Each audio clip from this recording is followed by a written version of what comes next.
What's up to all you diehards out there? Happy Friday. This is presented by the DraftKings Sportsbook app, America's top-rated sportsbook app. Don't forget to hit that like button, subscribe wherever you get your podcasts, and leave us a 5-star review. It's your girls. It's Mac. It's Chierstin. Happy Friday. Cheers. Happy Friday. Exciting things dropped this week. I don't know if you have heard it yet. If you've watched our shows, you've seen it talked about on every single show and on Twitter, but we can't say it enough because we've got the diehards now over here at PHNX. The diehards are here. We are super excited about our brand new membership model. We're bringing you more content, more exclusive merch, more things that you've been wanting for. And I think my favorite part about this, Chierstin, is our articles are now free for everyone to read. So if you have ever wanted to read an article written by any of our talented writers, you now can do so. I love it because I think I am also maybe a little biased, but I think very highly of all the work that we do here. And the fact that not everybody had access to all of our written content, like now anybody at any point can go ahead and head on over and get all the info that we have up on our website and read all the amazing articles. And that like warms my heart that now everybody's got access to it. Yes. But if you want to be in the Cool Kids Club, aka a diehard, we've got a ton of great reasons for you to become one. You can be at premium member events. You'll get exclusive merch drops only available to you. And there's so many more amazing perks to being a diehard. So make sure you go to gophnx.com/diehard and smash the link in our description if you want to find out more about being a diehard. We're really excited about it. Something we're also really excited about is Chop Shop. I freaking love that place, Chierstin. It is so good. It is to die for. If you're in Arizona and you haven't had Chop Shop yet, what are you doing with your life? Chop Shop is the best. It's healthy. They've got the world's best salads, protein bowls, anything you want, smoothies, sandwiches, so good. Yeah. Chicken prosciutto sandwich. Okay, Sean's very excited about Chop Shop. My personal favorite is the Thai coconut bowl, and then I always get the sweet potato hash. Yes. Sweet potato hash is the way to go. I like the spicy Korean bowl as well. That shit. The Danish salad is my go-to. Goat cheese, so good. So if you haven't been to Chop Shop, you need to go to now. You can place your order at originalchopshop.com and pick up at a location near you, or you can just go in and order. Their stores are super cute and a great little place to grab some lunch or dinner. Chierstin, are you ready to get the show started? Yeah, let's start it off with a little bit of humor. You, me, or we is a segment we like to call, is what we like to call it. And if anybody watched Hard Knocks, for sure, you already probably know where I'm going. The funniest moment of episode 2, Kelvin Beachum had a little health scare, but turned out to be he just might have eaten too much. So basically the way that it played out was he walks into his to a meeting and he's not feeling well and needs to sit down, and all the coaches are talking behind the scenes of like, yeah, we think it might be appendicitis. He has to go to the hospital. And it's only funny now because we are pretty sure he just ate too much and just had a little bit of a tummy ache, and he scared everyone, and it was like a huge scene, and so they made fun of him the next time he showed up into his position meeting saying, hey, we saw the CAT scan, we figured out what's wrong with him, and they photoshopped popcorn because apparently he loves popcorn. Such a funny moment. I love that everyone can mess around with him and he can take a joke. I also feel like this is something that could easily happen to me in the way that I'm dramatic and blow everything out of proportion, and like any minor ache or pain, I'm like, oh my God, I'm dying. What's the name for that when like every little thing you think you have like a serious hypochondriac. Illness? Yes. Yeah, I'm a hypochondriac. So if I had a tummy ache, I probably would think the world is ending too, aka getting appendicitis. So I feel like that's something that I definitely would do, but I also would not go to the hospital because I have the strongest aversion in the world to the hospitals. So I would probably just be dramatic about it and cry alone in my room and not go to the hospital. I could see this being me in a way that I always end up eating things that I know I might get sick from, but I love food, so I don't care, so I do it anyway. But I would just know that is me, and I wouldn't think anything of it. And I certainly would never go to the hospital. So I think you and I are both on the same page with that. Unless am like about to pass out or like it is something like really extreme that I've never experienced before, I ain't going to the hospital. Yeah, you have to literally I have to be unconscious for you to get me to go to the hospital. I think I can count on one hand the amount of times I've been to the hospital in my entire life. I think it has to be 5 or less. I've been a little bit more than you have, probably because I was very dramatic in my youth and I didn't have as strong as a my parents were like hospitals back then. Didn't you get injured playing sports? Yeah. Yep. I've had 2 surgeries on my legs, so I've had to go for necessity, but I was under the influence of some nice drugs. I've been in the hospital twice, once for a concussion when I played football, and once when I was a year old. I have a scar on my forehead because I ran headfirst into a bookcase, and I had to get a bunch of stitches in my head. Only 2 times I've been in the hospital. I got a concussion, had to go to the hospital, 8th grade basketball tournament. Somebody punched me. Oh. And I punched her back. I was going to say, did you deserve it? No, I didn't deserve it. No, I'll tell you. I'll quickly tell you. So I don't know how we're getting off on this tangent, but here we go. I'll tell the story. So, we were, let's call it like a semifinal game. And there was like 5 seconds left on the clock and I had the ball. We were up. So I kind of just, like there was this girl, she was much shorter than me. She was kind of like trying to bat at the ball or whatever. And I just held it over her head. I might've been talking crap, but probably so anyway, instead she couldn't, I held it because I was making fun of her a little bit because she was short. So she was jumping up trying to get the ball, but they were going to lose anyway. So it was just like, I appreciate your effort, but like you weren't going to score 10 points in 5 seconds. But anyway, instead she was just like, okay, F you. And then instead of trying to get the ball, she just punched me right in the temple. Oh. So I'm not going to say what I did to her, but I ended up getting a concussion because of it. It sounds like you were just picking on someone that's not your own size, and you did kind of deserve it, if I'm being honest. It's in a competitive environment. Like, it's not my fault your team lost. But you're making fun of the girl for being short. I wasn't really making fun. I wasn't, like, making fun of her. She just was she was being overly aggressive, so I was just like, all right, well, I'm just going to hold the ball up here. You're not going to... Like, it was just a normal competitive thing to do. I just definitely does not deserve to get punched. Yeah, I wouldn't punch you either. But, all right, we got to figure this out, though. You, me, or we? Oh, okay, yeah. Back to the script. Who would go to the hospital for a tummy ache? I feel like it's neither of us. If we had to pick, though, I think it'd be me. One time you thought you like put in the Slack, you thought you were dying over something, and I'm pretty sure it was like something stomach related. Yeah, it was. And you were really concerned about it. So I'm going to say you. Okay, we'll go with me. We'll go with me. And also, I have full faith that my coworkers would make fun of me too if I did do something like that, and it would be all over the internet. Oh, 1,000%. Absolutely. All right. That was a great moment in Hard Knocks, though. If you guys haven't been watching it, you definitely need to because it's giving some great insight into what's happening with the Cardinals this season. Chierstin got punched playing basketball, but thankfully there is a non-contact sport out there called golf. And we are super excited to be partnered with Bad Birdie because they are bringing the heat on the course with their incredible golf attire. And no violence is necessary, although someone may want to try to tackle you to take those golf polos off your back when you are wearing them on the course because they are that beautiful, Chierstin. Yeah. The only violence that might happen is either that or I hit a really bad ball and it hit somebody in the head, which is my worst fear. But back to the gear.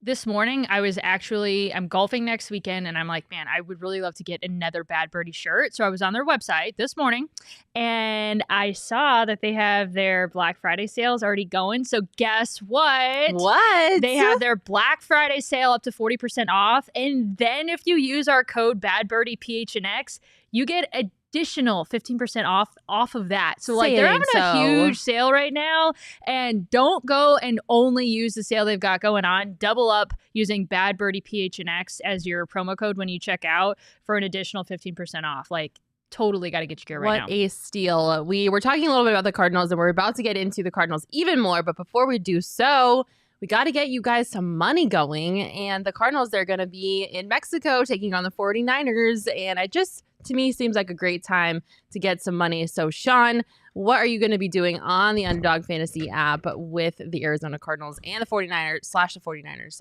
in Mexico? There's a handful of things. I know some of you are looking to me for my Bills expertise. I don't even know if this game is going to get played anymore, so I don't have anything in the Bills game. I have some card stuff. I'll say that for the end.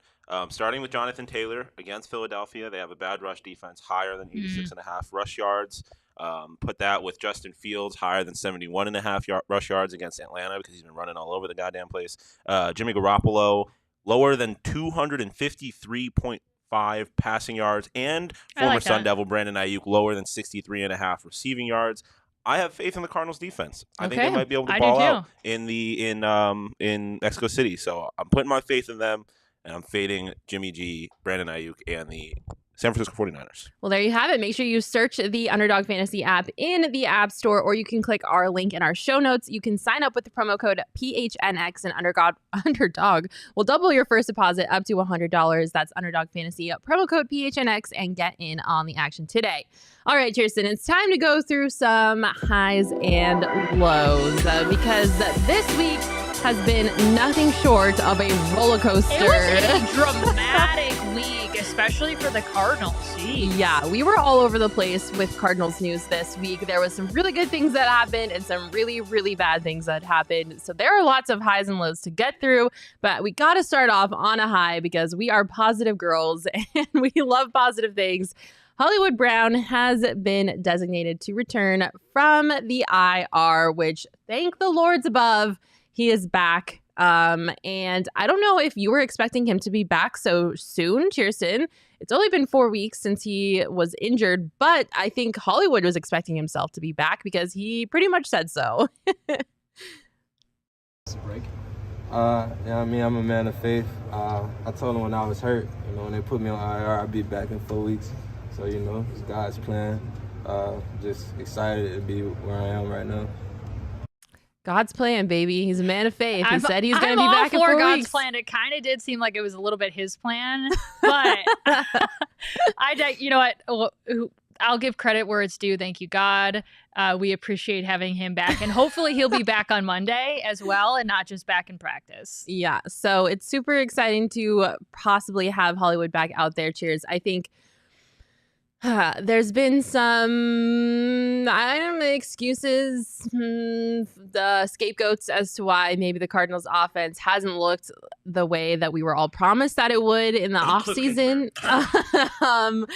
But if we do get Hollywood back, we'll have Hollywood, we'll have D-Hop, we'll have Robbie Anderson, we'll have Rondale Moore in our receiving core. And at that point, and AJ Green, who mysteriously got back into the game and reminded everybody that he's still on the team last week. Yeah, I sometimes forget that he's even on the roster. That's a little shady, but it's true. Well, I think it was a good trade-off, too. Losing Zach Ertz, which we're going to get to in a minute, was an unfortunate news. And in the same week, Hollywood Brown is designated to return. So again, we don't know, he's got, 21 days to actually be elevated to the active roster, but it was good to at least say, okay, you're going to be without one of your key weapons, but here's another one that will hopefully be able to return. And we haven't seen DeAndre Hopkins and Hollywood Brown play together at all this season because of just everything that's gone on. So do I expect him, because it was a foot fracture, thankfully he didn't have to have surgery, but would I expect him to be able to come back and then immediately just be back to form like he never left? I think he would need to ease back into it, and it might take a couple of weeks for him to get back into football form. But this is something that we talked about as soon as Hollywood Brown, and it wasn't much longer afterwards that we found out that Hop was going to be suspended the first 6 games. But as soon as he was acquired, we were like, oh my gosh, DeAndre Hopkins and Hollywood Brown, what a duo in your receiving core, and everyone else just kind of adds to it. They've got a ton of weapons. So just happy to hopefully have him back. Yeah, I think that with Hollywood back in the lineup, hopefully soon, you got D-Hop there. I already mentioned the other 2 receivers in your receiving core. Like, there's no more excuses as to why this offense wouldn't be working. Obviously, they did take another hit in the tight end room, but, they've got a rookie that can hopefully step up and fill that space. But it's go time for the Cardinals. Like, it has been go time for the past couple of weeks. I feel like every week we're on here talking about the Cardinals, we're like, this is it. They have to turn it around. But now, like, with Hollywood coming back, there really are no more excuses as to why this offense can't get the ball down the field, in my opinion. But I do think, like, this has to be one of the best receiving cores in the NFL, right? Like, I don't really think maybe the Bills, when they're healthy, can hold a candle to the Cardinals receiving core. The Eagles. The Eagles have a very good receiving core. But I mean, It's hard to know. We haven't seen them together. But on paper, I feel like coming into the season, you would have said that. They're up there on D-Hop. paper, and we did say that coming into the season. The only thing is like I just do not think that we're immediately going to see Hollywood Brown at his peak. So I think it's going to take a little bit of time till we really see the full potential that this receiving core has. So you don't think like if God above lets Hollywood come back in time for the 49ers game and he's activated, you don't think that that's going to be the difference maker that this team needs? Like, it's still going to take a while. Do we all remember that everybody thought that having DeAndre Hopkins back was going to completely transform this offense? If it's not going to be completely transformed with DeAndre Hopkins, it's not going to be completely transformed with Hollywood Brown. But now you've got DeAndre and Hollywood, and hopefully them at their peak. And, I guess DeAndre Hopkins is dealing with a hamstring this week too. So, like, you never know when it comes to you just never know, especially when it comes to this team. It's been so injury plagued. It just has had the worst fortune this season. But do I think that there's one piece here that's missing? No, you still have a botched up offensive line. You still, are having a guy that's coming back who had a foot fracture the last 4 weeks. Like, you still have Cliff Kingsbury as your head coach, which a lot of people, and Sean just made a snarky remark about it, think that he is the issue and that this offense isn't going to ever be what we need it to be if he's the head coach. There's a lot of people at this point who's sort of turned on Kyler's potential. I mean, I'm not going to go down that rabbit hole, but there are a lot of things with this offense that have not gone their way, and I don't think any one player is going to change that. Yeah, that's fair. Low tone Capone reading our minds and talking about the RB room. Definitely a big low from this past week with the Cardinals was the news that Eno Benjamin, gosh, I just mixed his first name and his last name up. Eno Benjamin was released by the team in kind of a shocking manner. I don't really think any of us saw that coming. The news dropped, and shortly after, Eno tweeted just a simple little heart out on the Twitter machine to let everybody know that he appreciates the support that he was receiving from Cardinals fans, because Cardinals fans were not happy when this news first happened. They were very upset, and I think rightfully so, because if you look at the on-field production, it was not a performance issue. Like, he had the most yards per carry on the roster out of any of the running backs. Now, granted, James Conner has been hurt for a little bit, and then the other ones were elevated from the practice squad partway through the season. So, I don't think it was a performance issue. So it kind of caught a lot of us off guard. I know it definitely caught me off guard, Chierstin.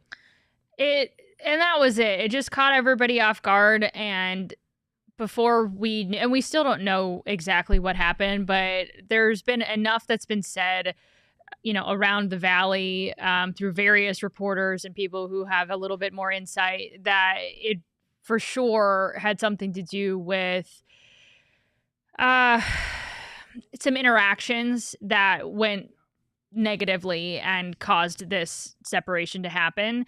But yeah, it's like you first look at it and you're like, wait a second, this doesn't make any sense. Like, what on earth are the Cardinals doing? Now, if it was something that, like, if there was no altercation that happened behind the scenes and it was just for some, like, it just straight up didn't make sense, of course, like, no, this is a bad move. But I understand is the right word, like, juxtaposition of getting a really big win against the Rams. And it was big because they needed it. Mm-hmm. They were hanging on for dear life, and they were hanging on to a chance of, like, maybe still having a postseason to play for that's still in reach to some degree. They really needed that division win. And so to have somebody reportedly getting upset on the sidelines while, like, a game is going on, instead of being appreciative of the fact that your team is winning, and potentially or reportedly having an altercation with an assistant coach after the fact as well, when everybody's celebrating in the locker room, but this person is just concerned about the lack of playing time that they got. When none of this you didn't come into this situation as RB1 to begin with. Now, did you step up and contribute and play a role on this team? Absolutely. And he played it well. He did a great job. I mean, that's why everybody was upset about this. Mm-hmm. But does it now give you the right to start complaining on a sideline or, getting into altercations with assistant coaches without consequence? Clearly, we do not have all the answers. This is just what has reportedly, it's been said and reported on that this is something along those lines is what happened behind the scenes. But I understand that. I mean, you got to be better than that. I also understand that, hey, things get heated too. This is a job. There's pride on the line as well. Everybody at some point gets into some sort of verbal argument at some point in their career, right? It just kind of comes with the game. Yeah. But you got to be careful, and you have to still be respectful, and you still have to know your place. You're a guy that's still trying to prove yourself in the league. Yeah, there's definitely something to be said for picking and choosing your battles at a more opportune time. However, I do think, I think Eno stepped up in a big way for this team when they were running short on options. James Conner going down, things like that. Eno really did step up and provide a valuable performance for multiple weeks for this team. And so I can understand a little bit of his frustration of feeling either underappreciated or underused. And I can see how that frustration would kind of bubble over and bubble up to the top. You can't do that when your team is getting a good win. And I'm not saying that it was okay, but I'm just saying that there is a level of understanding that I have, a little bit of empathy for the frustration, because it's not like he was a horrible player, right? It's not like he was acting this way and also not having the stats to back it up. There was some validity to his frustrations, because it would be different if he was just horrible, right? And he's just... Well, can I also add that serviceable running backs in the league are a dime a dozen? Correct. Yes, that is also very true. And that's the other thing. It's you're not irreplaceable, and I think that's what the Cardinals were trying to prove with that. Listen, you might think you're irreplaceable. We appreciate what you've done for us, but this isn't going to fly. And I feel for him, because I've always liked Eno. I think we loved him as a Sun Devil. We were thrilled when he was getting some significant playing time this season. He sort of became a fan favorite just because his history here in the Valley, even though he wasn't necessarily born and raised here, but he's been here for a long time. And so everybody's rooting for the guy, but yeah. I also understand. Yeah. And I think, too, it says a lot about, after he was released, he was picked up by the Houston Texans. Houston Texans were first on the waiver wire. So he did not drop very far at all. They saw him and they were like, yep, absolutely. The first team available, it was the first team that got him. So is he from Houston? He's from Texas, no? I don't know off the top of my head. I know it's not all the same. Yeah, Low Tone literally read my mind. I think we're on the same page today, Low Tone. He's from Dallas. Dallas, okay. Dallas, yeah. So, I mean, he did not fall past the first team that had priority on the waivers. So I think that also speaks to the talent that he is. And, I definitely wish him the best. I'm glad that he's going to get to play for a team from his home state. It's definitely sad for us to see him go, though. It was so great having a Sun Devil make it to the NFL and the NFL team that was in the same state. But I was just a little caught off guard by the move, and I'm not necessarily sure I agree with it, even though he picked a battle at a very inopportune time. But thank you, Sean Marks, for the super chat. That's so sweet of you. Thanks, Sean. Yes, we will get through this. It is going to be just fine. If it's not this season, it'll be one in the future. But yeah, I don't really think I agree with this move. I think, there's definitely something to be said about making sure you're picking and choosing your battles at the right time. But I think there's also something to be said about talent and productivity. And I think the talent and productivity outweighed the bad timing of his outburst. He's not irreplaceable. I guess that's your opinion. One high from this past week, which I guess it could be maybe a high or a low, depending on how you look at it. It stirred the pot. It did stir the pot. The pot has been stirred. Let me tell you, people are having some opinions about this. Colt McCoy obviously was QB1 for this past game against the Rams, and they won. They freaking won that game. The ball was thrown down the field multiple times. The offense looked really efficient. And it got some people talking about, well, it might not be a Cliff Kingsbury issue after all if Cliff Kingsbury can coach their backup quarterback to a win. Now, granted, the Rams are also heavily injured. They were also going with their backup quarterback under center. There were some other factors that played into this. Of course, it wasn't a healthy Rams team. The Rams haven't been good all year. And they're just like a deflated team, too. Yeah, the morale is low for them. But the morale is also low for the Cardinals. And they still won. Colt McCoy got the job done. So there's been a little bit of a QB debacle here in the Valley.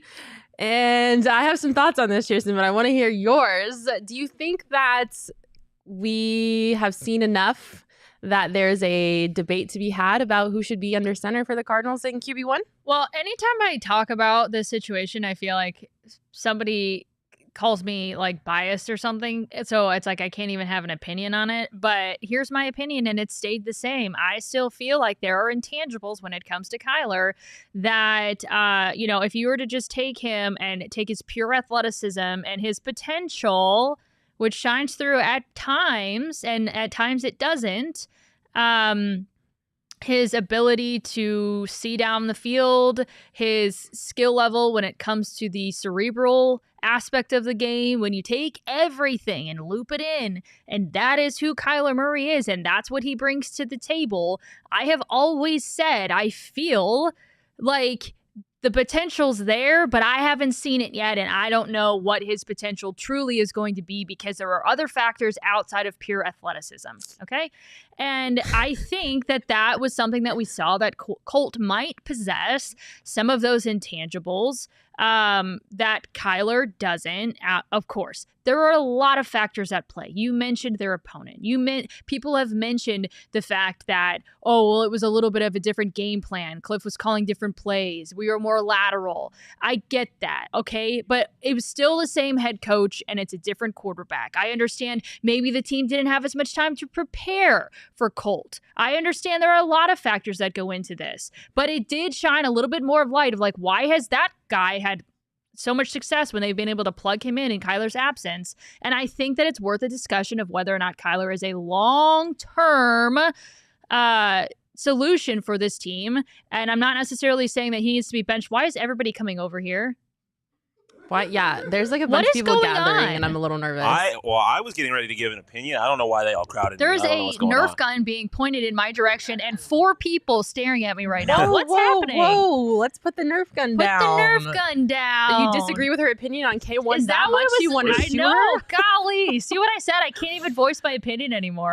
Sean, what were you going to say about this? Well, I was going to say that I think that if you think that Colt McCoy is not at you, but like if you think Colt McCoy is a better quarterback than Kyler Murray, you're a crazy person. I didn't say that. No, I know. I'm just saying in general. Like, if you think that Colt McCoy is like the future, then I don't. He's not. You're wrong. Correct. But I think to Josh's point here, if you're in the situation right now with the Cardinals and you need a win, like this Monday, you want to win, I do think Colt gives them a better chance to win because Cliff clearly needs some kind of like complete control over the offense that he does not have when Kyler is playing, because Kyler said the other day that he needs freedom, A, and B, he's just so dynamic that plays break down. He can make stuff happen. Colt doesn't do that. Does he need freedom, or does he need the ability to play backyard football because he doesn't have the ability to stand in the pocket and look downfield and do his check down?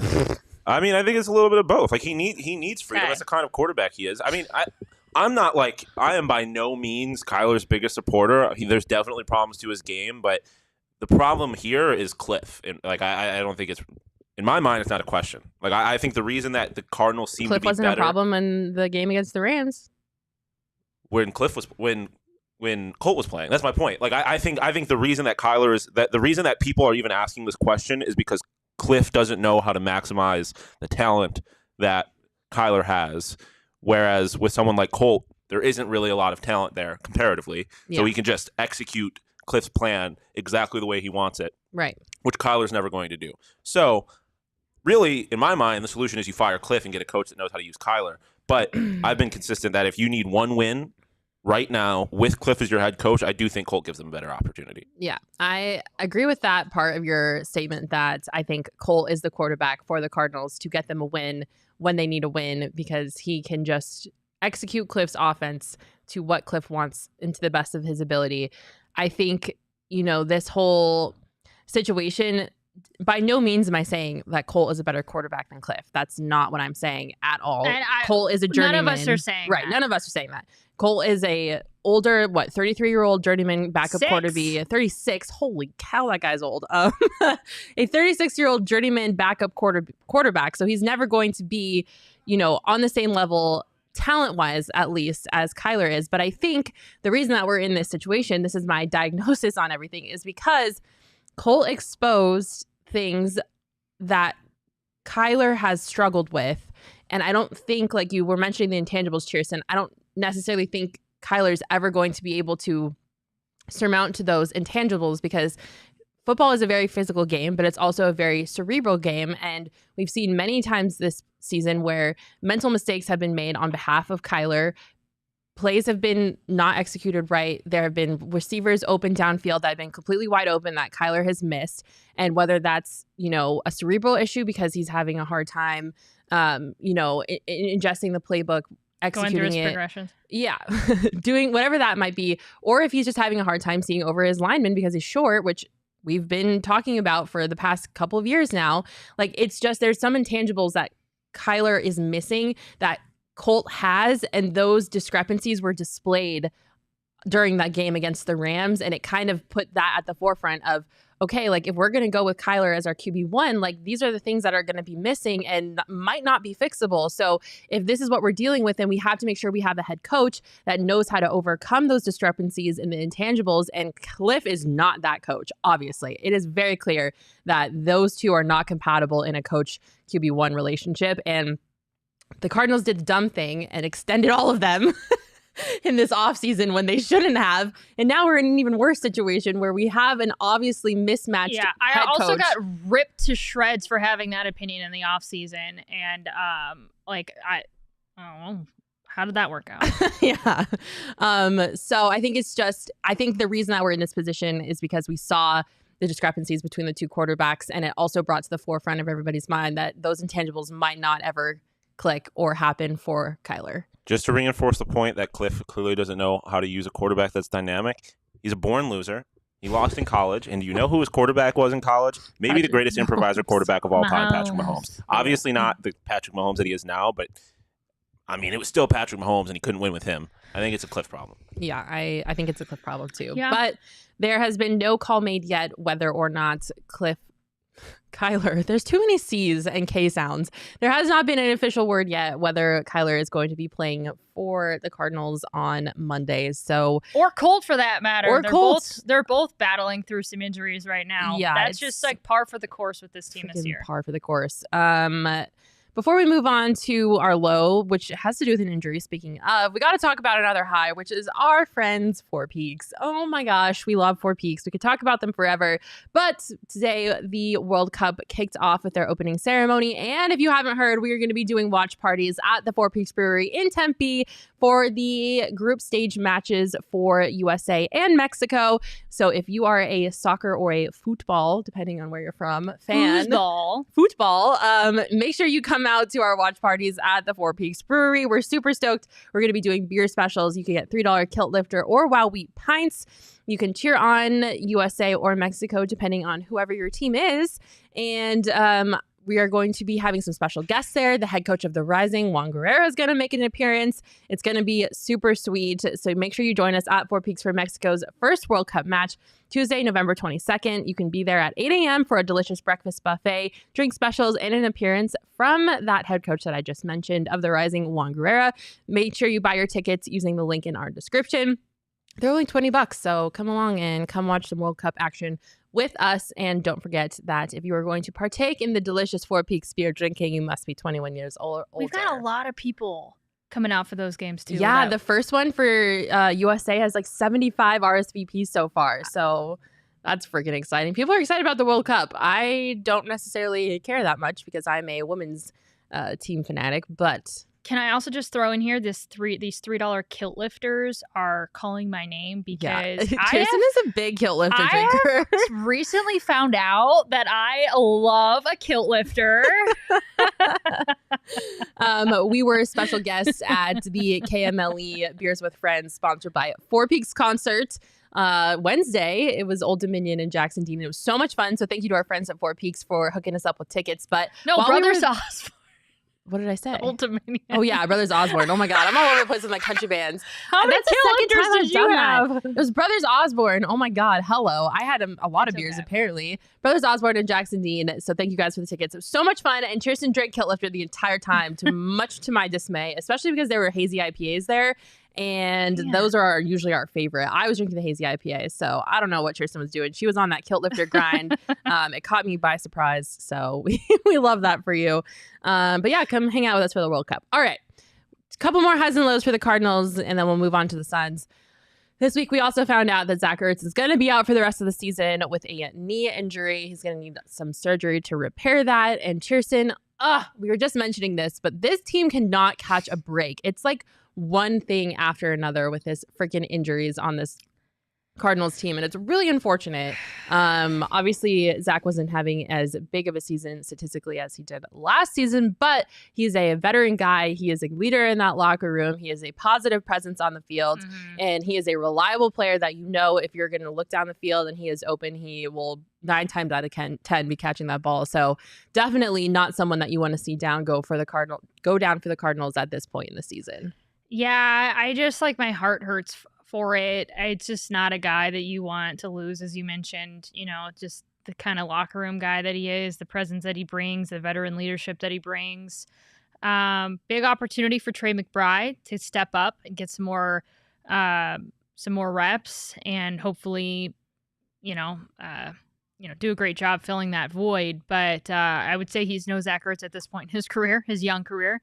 And season-ending injury, you just never want to see it. And I hate it for Zach, too, at this point in his career. It's how much time, what do you have left in you? So, he was a big deal when the team traded for him middle of last season. And I just don't think that it's really, truly panned out. By the time he got with the team, there was a little bit of success, and then they had their downfall last year. And then they're back and forth, just dealing with a lot of issues, and then maybe they're starting to get some pieces back, and maybe hopefully still hanging in there and making a run at the playoffs, and then season-ending injury. You just hate to see it. Yeah, Chris in the comments saying, I'm so tired of the AZ narrative of getting a veteran talent and then they break. It's true. It's something that we've seen quite often. AJ Green, JJ Watt, who had multiple injuries since he was brought over. Now Zach Ertz, we can add to that list. It's kind of just a bummer for sure. It kind of kills any joy that you had about the move originally. And it's super unfortunate for the Cardinals. I will say, however, and this name always trips me up.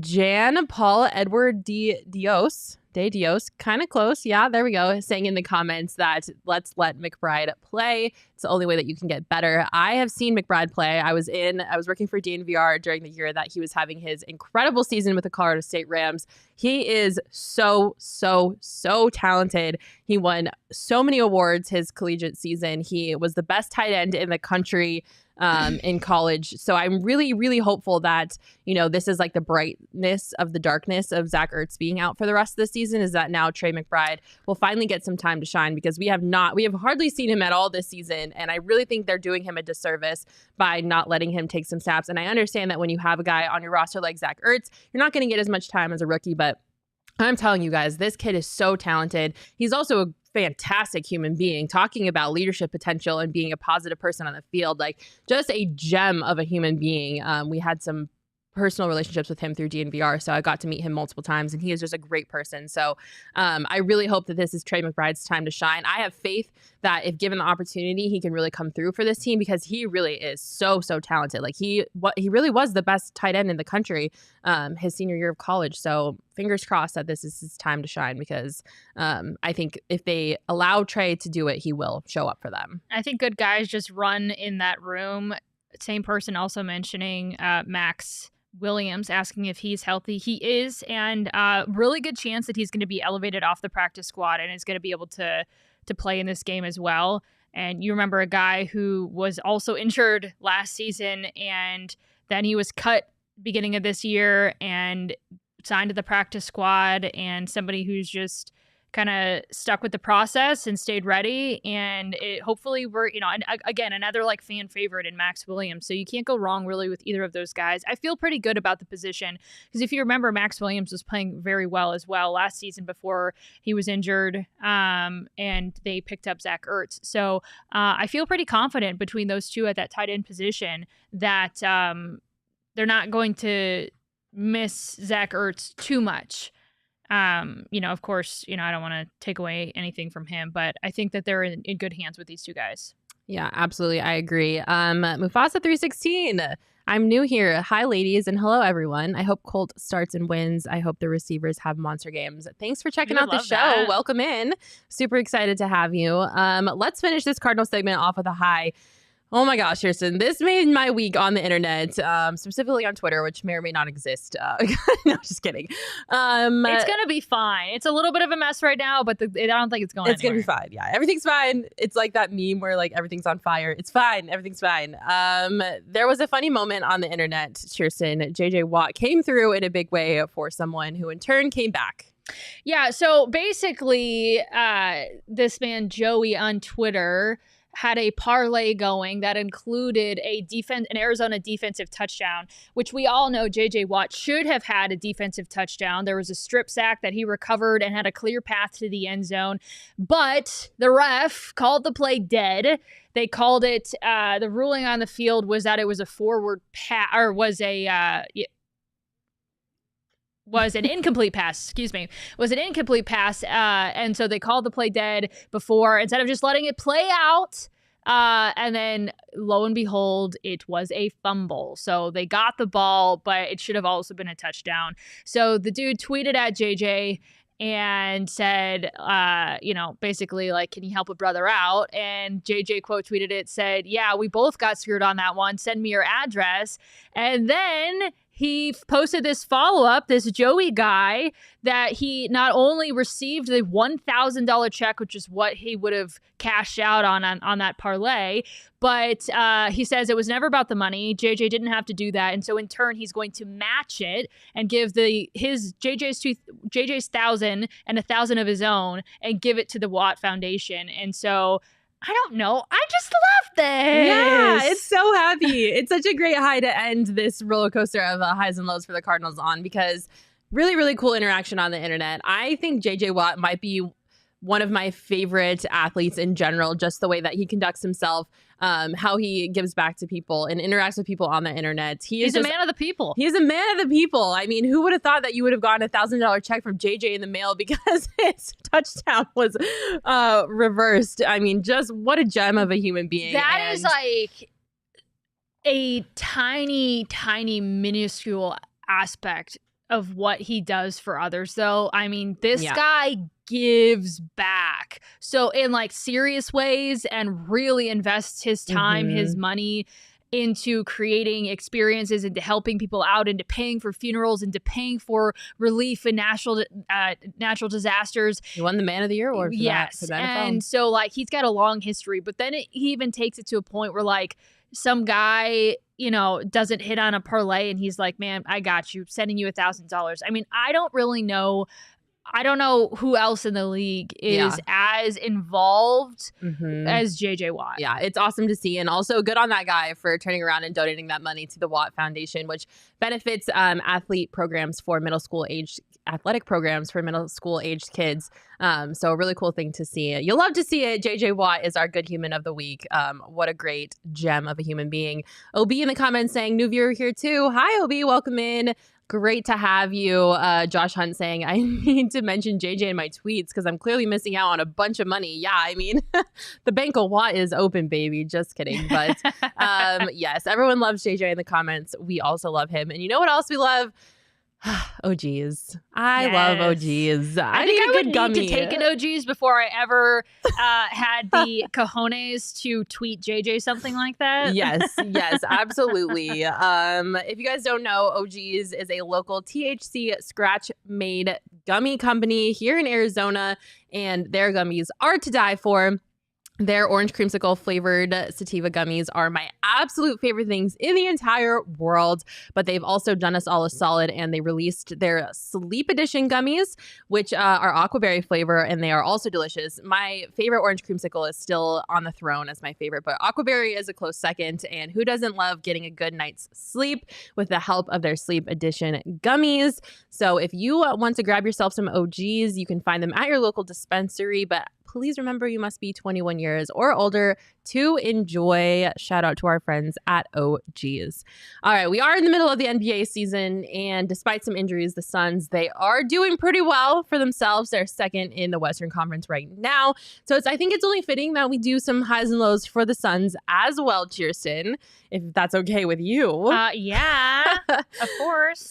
We got to start with a high because, as you guys know, we love to be positive on this show. And the Suns, they beat the Warriors again this season.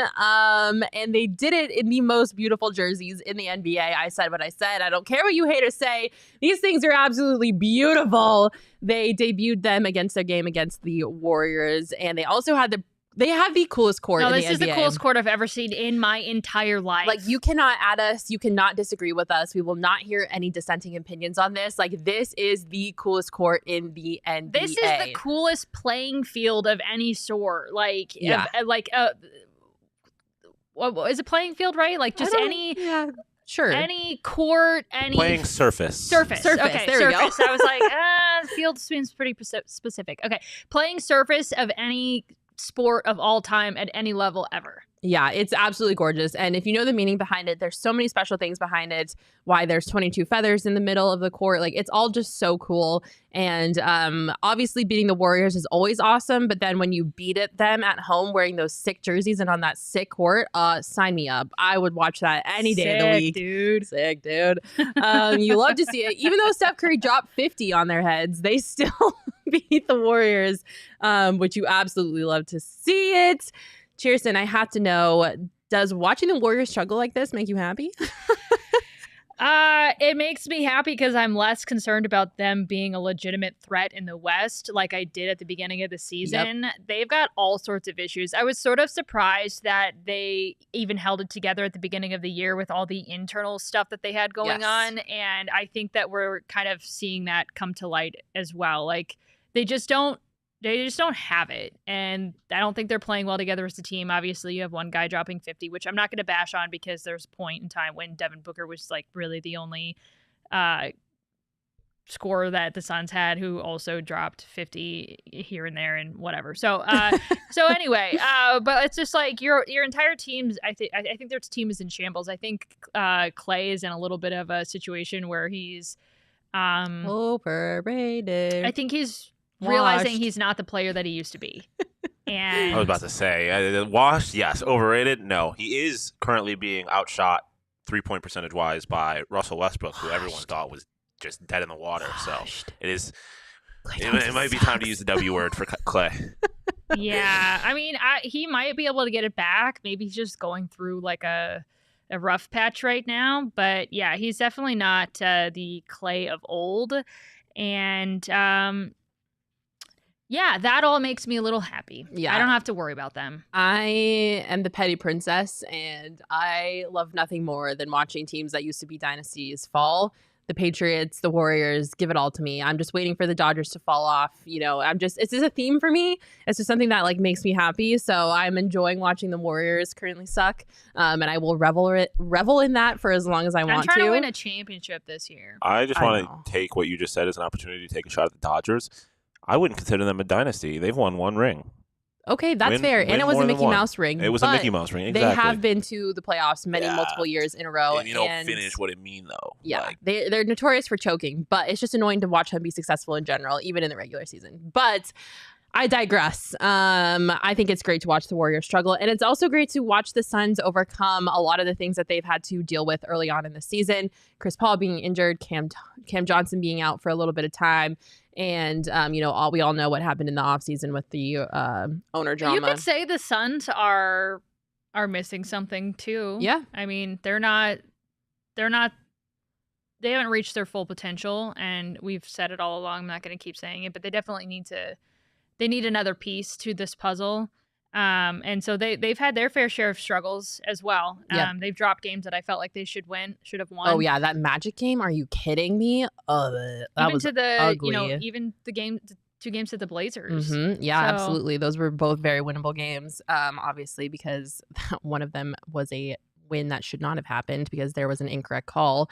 But we're just gonna let that go. NBA officiating. So Chierstin, I have to know, who are you the most threatened by in the West, considering that the Warriors their threat has been a little bit diminished? I'm not really threatened. I think the two kind of at the top right now are the Blazers and the Jazz, who they're gonna face tonight, and the I Nuggets. think we'll get and the Nuggets. I think the Nuggets. I mean, the Nuggets might be in there for sure. Maybe my answer is the Nuggets. Then I think the Blazers having beat the Suns early on could come back to show them that, like, okay, well, we've beat them before, we can beat them again. But I don't think the Suns are who they're going to be by the end of the year. Yeah. But having beat them without their best player, that to me was like, are you kidding me right now? Like, how is this happening? So the fact that they've just the proof is in the record against them, right? Mm-hmm. So I guess I guess you have to give it to them at this point. But if they were to meet late in the season, I think it might be a different scenario.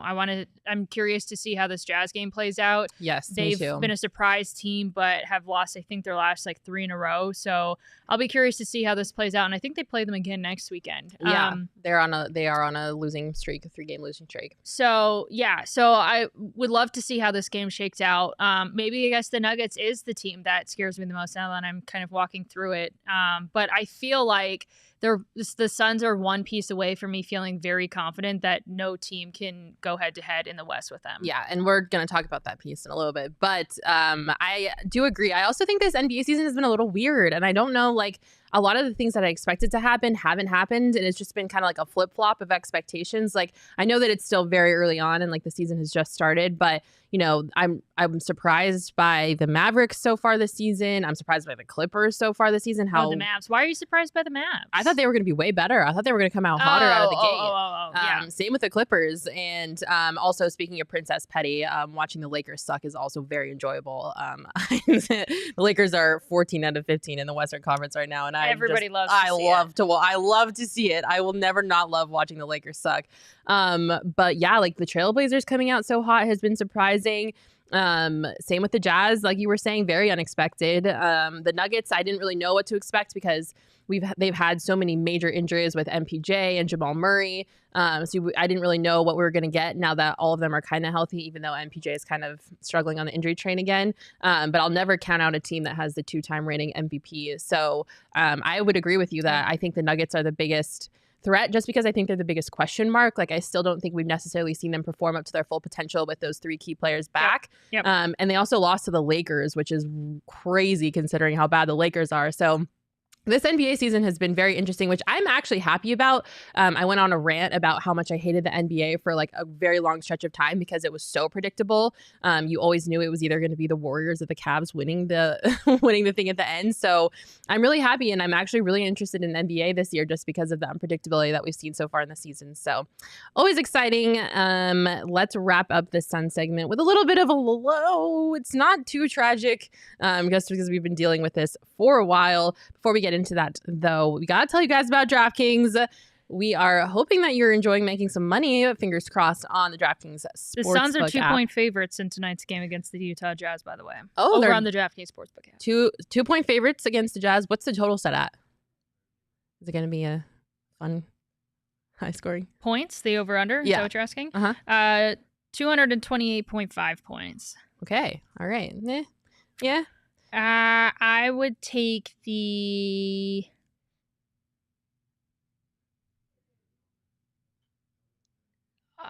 I would take the over. Okay.